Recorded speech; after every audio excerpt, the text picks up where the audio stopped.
பத்து கேவ்ஸ் தைப்பூச திருவிழா வந்து ஒரு திருவிழாவா இல்லை ஒரு திருவிழாவா? நீங்கள் பார்த்தீங்கன்னா மக்கா சவுதி அரேபியாவில் ஏறக்குறைய 20 லட்சம் பேர் ஒரே டைமில் ஒரே உடுப்பில் அரசியல்வாதியோ ராஜாவோ ராணியோ எந்த ஒரு வேறுபாடு இல்லாமல் அமைதியாக யாத்திரை செய்துட்டு இறைவனை வணங்கிட்டு அமைதியாக போயிட்டு அமைதியாக வர்றார்கள்.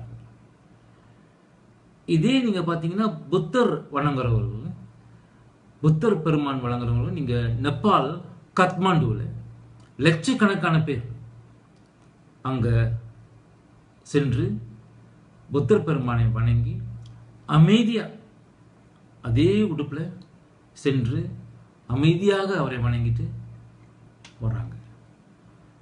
சமீபத்தில் போப்பாண்டவர் 2 நாட்டுக்கு போயிருக்காரு. ஒன்று பிலிப்பீன்ஸ், மற்றொன்று போஸ்னியா.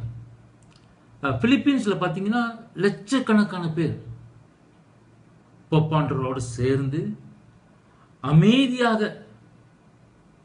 இறைவன் வணங்கிட்டு அமைதியாக அவர் கூட சேர்ந்து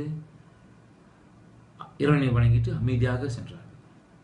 இதே இடத்துல போப்பாண்டவர் சென்ற போது, போஸ்னியாவுக்கு சென்ற போது அவரோட கூடி அமைதியாக இறைவனை வணங்கிட்டு எல்லாம் சென்றார்கள். ஆனால் நீங்கள் 10 கேவ்ஸ் தைப்பூச திருவிழா காலங்களில் நீங்கள் பார்த்தீங்கன்னா ஒரு கூத்து கும்மாளமாக ஆக்கிட்டாங்க. அது ஒரு ஃபன்ஃபேர் கார்னிவல், ஒரு கார்னிவல் அட்மாஸ்பியர் மாதிரி ஆயிடுச்சு.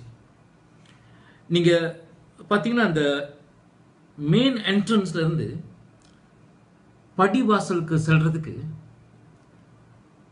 பிள்ளைகள், தாய்மார்கள், பக்தர்கள், காவடிகள் கஷ்டப்பட்டு